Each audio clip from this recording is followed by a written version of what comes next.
Welcome to Ridhima kitchen. வாங்க, இன்றைக்கி நம்ம வீட்டில் ஒரு தேங்காய் சாதம் வைக்கிறத பார்க்கலாம். இது மேக்ஸிமம் எல்லார் வீட்லேயும் டிஃபன் பாக்ஸ் ரெசிபி ஈஸியாக செஞ்சிடலாம். ரொம்ப டேஸ்ட்டாக இருக்கும்.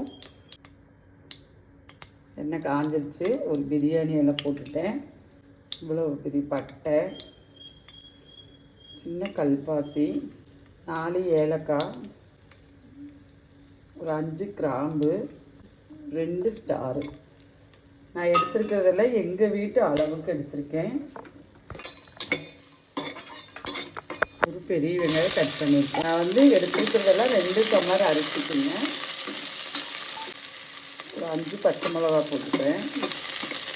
இதுக்கு காரமே நம்ம போடுற கரம் மசாலும் பச்சை மிளகாயும் தான் உங்களுக்கு காரமே.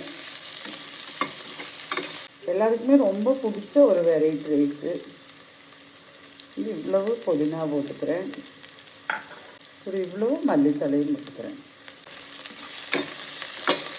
அதுக்கு நான் இப்போ எண்ணெய் தான் விட்டுருக்கேன்.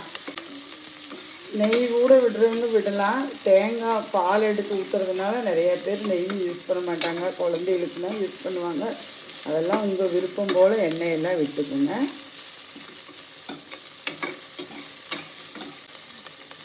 இந்த அளவுக்கு கண்ணாடி பதம் வந்தால் போதும். நான் ஒரே ஒரு தக்காளி கட் பண்ணி வச்சுருக்கேன். தக்காளி ரொம்ப உடையக்கூடாது. இந்த சாப்பாட்டுக்கு உடஞ்சிச்சுன்னா இப்போ நாங்களே கொஞ்சம் பொடியாக தான் கட் பண்ணிவிட்டேன். நீங்கள் கொஞ்சம் பெருசாகவே கட் பண்ணிக்கலாம்.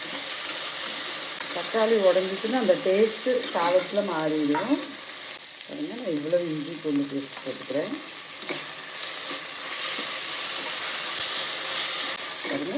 எனக்கு வணங்கினது இது போதுமான அளவு. நான் 2 டம்ளர் ரைஸ் எடுத்துருக்கிறேன்.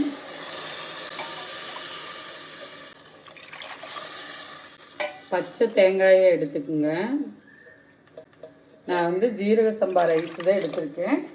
நீங்கள் வேணுன்னா நம்ம சாதாரண ரைஸில் கூட நம்ம சாப்பாட்டுக்கு வைக்கிறோம் அல்லவா, அந்த ரைஸில் கூட தேங்காய் சாதம் வைக்கலாம். ஃப்ரைட் ரைஸ் அரிசிலையும் வைக்கலாம். நான் ஜீரக சம்பா ரைஸில் எடுத்திருக்கேன். பாருங்கள், 3 டம்ளர் பால் எடுத்துகிட்டு பின்ன ஒரு 1/2 டம்ளர் தண்ணி எடுத்துகிட்டேன். இது போதுமான அளவு. பாருங்கள், இந்த சாப்பாட்டுக்கு தகுந்த உப்பும் போட்டுட்டேன். இந்த டைமே நான் ரைஸ் இதுலேயே போட்டு போகிறேன்.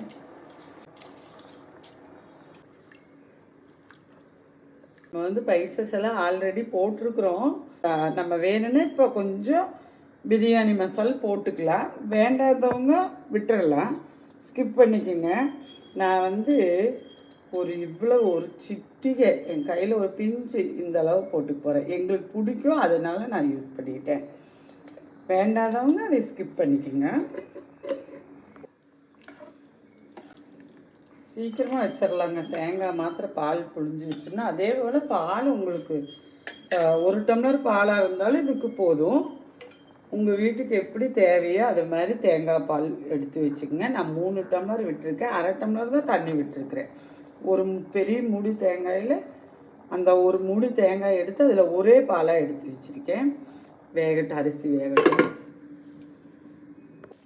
பாருங்கள், சாப்பாடு நமக்கு ரெடி ஆகிடுது. நான் சிம்மில் ஒரு 10 நிமிஷம், கரெக்டாக 7 நிமிஷம் இந்த ரைஸுக்கு கரெக்டாக இருக்கும்.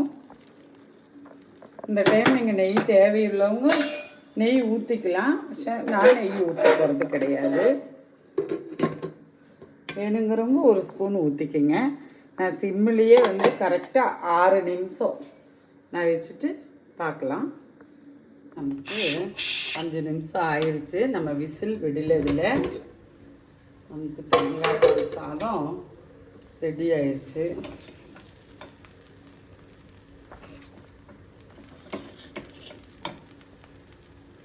நீங்கள் இது மாதிரி செஞ்சு பாருங்கள். ரொம்ப நல்லாயிருக்கும். டிஃபன் பாக்ஸ் ரெசிபிக்கெல்லாம் நான் நெய் விடலை. உங்களுக்கு தேவை இருந்தால் நெய் விட்டுக்கலாம். இப்படி இறக்கும்போது கூட மேலே ஒரு ஸ்பூன் விட்டுக்கலாம்.